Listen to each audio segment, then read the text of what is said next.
Greetings and salutations, humans. Welcome to the channel. This is your host, PutinBot. And today, in this video, we're going to be doing a guide on the Void Rare champion, Arbalester.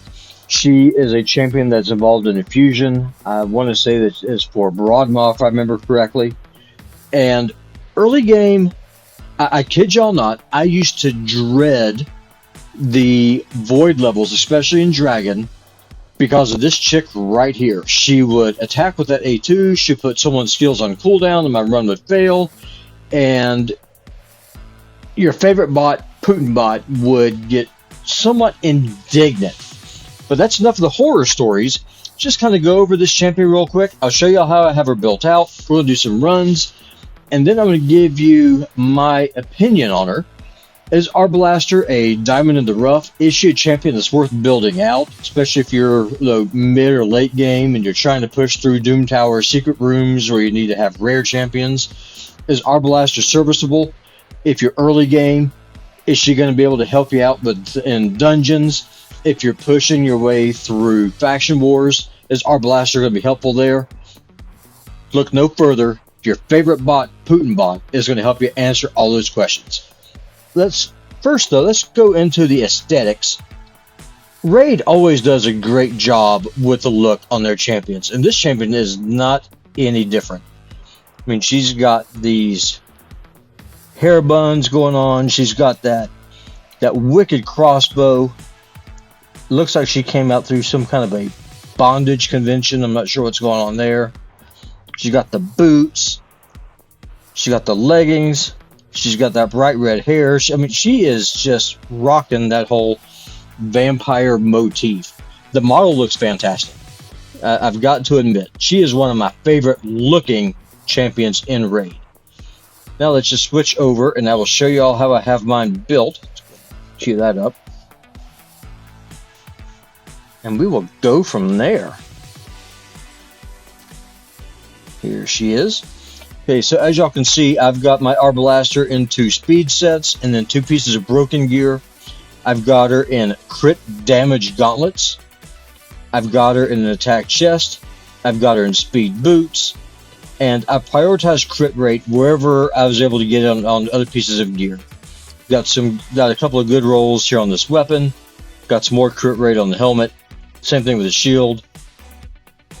I did get some accuracy on her, and I will explain why here in just a moment.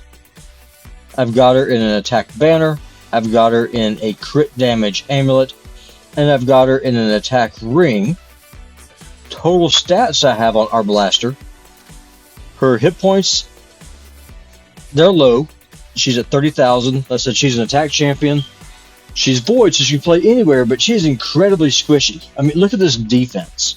1,347. It does not get much lower than that, ladies and gentlemen. That is incredibly low. Her speed is 184. Crit rate's a little high, so she's at 108%. Her crit damage is 219. I would love to get that higher, but I just don't want to spend like 6 or 7 million silver just moving gear around. So I put her in decent gear, but not god tier, just because I want to just have this kind of relevant for people who are looking to build this champion out early game or mid game. Let's look at her skills. Everything that she does is a single target. So Arbalester needs to hit hard, and that's what we're going to check and see today. Does she hit hard? Her A1 attacks one enemy, has a 75% chance of transferring a random debuff from this champion to the target. Okay, sounds good. This A2 is great for control. Attacks one enemy, has a 60% chance of putting the target skills on cooldown. Kind of like a mini warlord. The difference is, though, that she can't do it to everyone. She can only do it to one person. But where that's relevant, though, is, for example, in some of the Doom Tower secret rooms, or some just really annoying Doom Tower rooms, or even in faction wars, putting someone's skills on cooldown sometimes is all the edge that you need. That's the best kind of control that there is in the game, in my opinion. Maybe second to stun, but in my opinion, it's definitely one of the best, if not the best. Then her A3, she attacks one enemy. Damage increases according to the number of debuffs on the target. So we're going to test this skill. We're going to test this A3. We're going to test this A2. Arbalester doesn't bring a whole lot more to the table. The A2 is nice situationally. The A1 is whatever. Who cares? But what she needs to do, she needs to bring the pain being a single target nuker. And that's what we're going to check and see today. Does Arbalester hit? Let's look at her masters. I've got her going down to War Master. I do not recommend using this champion in the arena. I just 100% would not take her there. That's not the place for her. Everything she does is a single target, and the cooldowns on her skills are long. Just don't even bother. So I've got her going out the War Master here, got her going through Methodical, and then I went down the support tree to get some extra accuracy wherever I could get her. And let's just go and hop on in and let's go into some dungeons. Let's start with Dragon's Lair. We'll just go into Dragon's 20. I've got us a pretty accessible team here. We've got Frozen Banshee in the lead. We've got Sachi for some turn meter boost and an attack up buff. I've Thylesia. She's going to bring us a Hex. She's going to bring us defense down. And then she can extend the duration of debuffs and spread them. Keep in mind, we want to just really kind of push this through and see how hard we can make Arbalaster's A3 hit. And then we got Skyle the Drakes, who is a daily login reward. You get her after 6 months. So this is a pretty accessible team here. Let's go in and see how this goes. And before I go any further, I could put Arbalester with a team with Arbiter, and I could put her in there with some just really obnoxious legendaries trying to just push damage to the max. That's not what I'm interested in doing. I want to see how does Arbalester play for 90% of the people who are playing Raid Shadow Legends, and I'm going to assume that's with the vast majority of those of you watching this video. So I'm not trying to just wail out here. There's no point. But it's enough of that. Let's go ahead and see.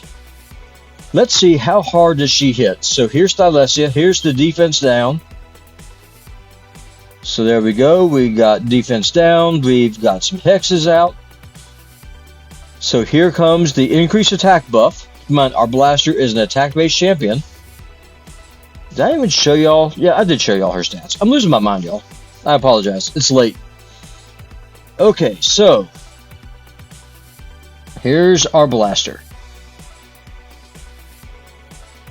Let's start with the A3. This Apothecary here in the middle has the most debuffs. Got the defense down. We got the stun. Let's see, how hard does this hit? Let's slow this down to 1x speed. 87k. Not bad. It could definitely be better. Now some of that has to do with the gear. Like some of her crit damage is relatively low, but her attack is through the roof. But 87k is not bad. Let's go ahead and test the A2. Let's go ahead and see if it gets more debuffs up. Let's see if we get some debuffs up on this Bombardier here on the right. Actually, don't need to put debuffs up because the A3 is down. Never mind. I was just being stupid. Okay, let's see here. Let's see the A2. This will put the skills on cooldown. Let's hit this Horden here in the middle. 90k. Man, it's not bad. It's serviceable. It's not God tier. So that's what I was saying about Arbalester. I mean, she falls down. But that's why we have a Reser, right?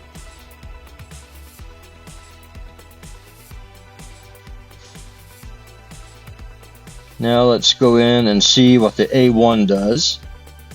Then we'll put this through on auto. We're going to do a couple of dungeons here. Go and do the attack up again. Let's do A1 on this Horden here on the right. I'm just going to slow this down. 46k. So not bad. I mean, definitely not God tier. She's not going to be just one-shotting people, doesn't look like. At least not with this. At least not with the team that I've got built around her. But I think she's going to be serviceable. I said early game, mid game, I could see her getting some use. Is she worth taking up to level 60? That's going to depend on you and your account, to be completely honest with you.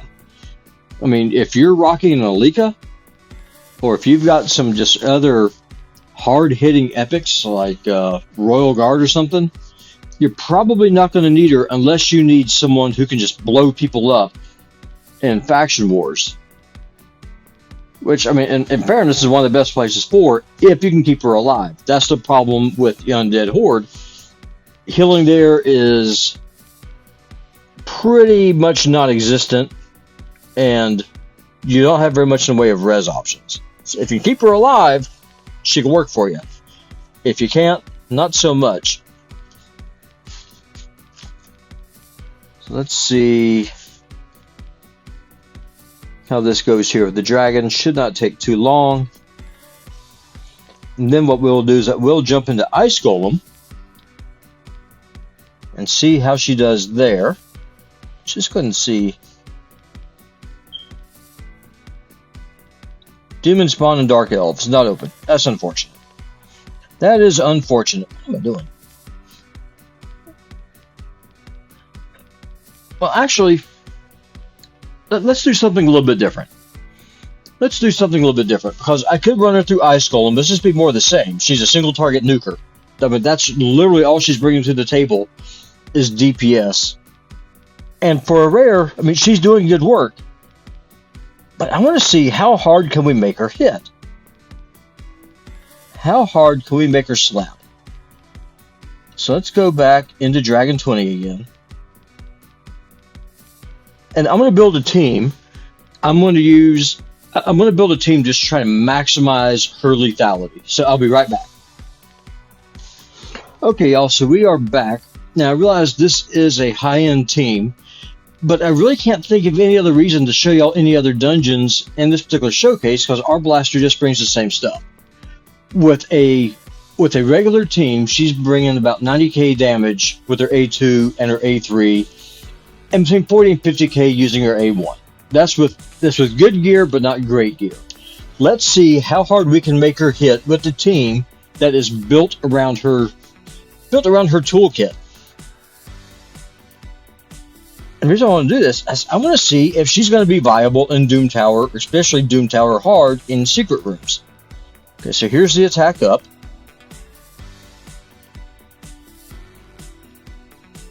And here comes defense down and weaken.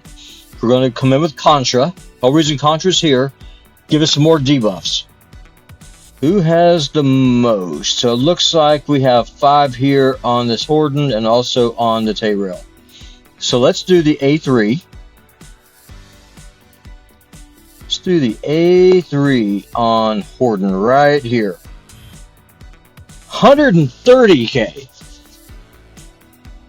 So that is significantly better. Let's speed this up. Having the attack up, having the defense down, having the weaken, having the debuffs definitely helps. The downside to this is it's going to take a lot of setup, and I don't know how feasible that is going to be in a Doom Tower rare room. Just unless you're just running a lot of toxic sets and stuff like that. I just don't see how feasible it's going to be, ladies and gentlemen. Hate to say it. That said, she's a fun champion to play with. But is she worth taking to level 60? I'm going to say no. Let's go ahead and see how hard she hits. Here at the A2. Let's go ahead and hit this Bombardier here on the right. Okay, so that was about the same, 90k. Let's go ahead and put this thing on auto. And I will give you all my final thoughts on Arbalester. Let's just speed that up. First, aesthetically, she looks absolutely fantastic. Love the look. Great looking champ. If you're early game, if you're mid game, I think she's going to be serviceable. I think you'll be able to get yourself a nuker that's going to be able to do more work for you. Eventually, that you will be able to use to replace Arbalester. That being said, if you are 100% free to play, and I mean 100%, then if you get Arbalester early on, I think she's going to be serviceable for you, working in conjunction with your starter. So you go into your dungeon, you use your lane, you use your Kale, whoever. You go ahead and you soften them up using your AoEs. Then you use Arbalester's A3 to finish off the biggest threat that's still around.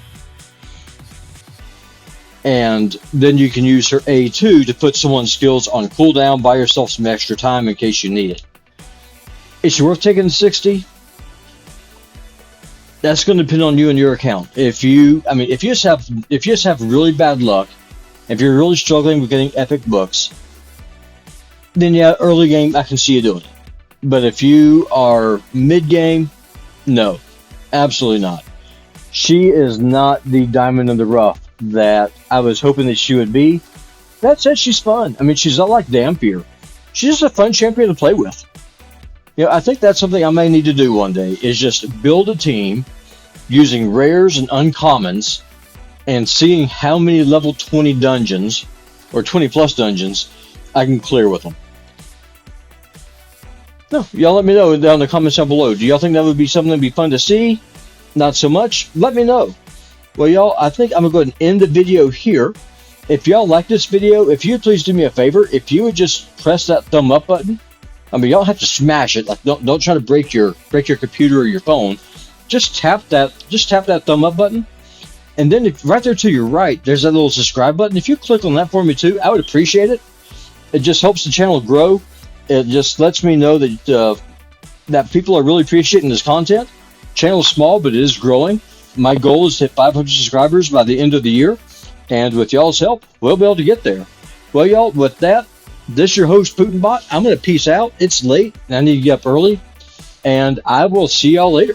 Have a good one. Bye-bye.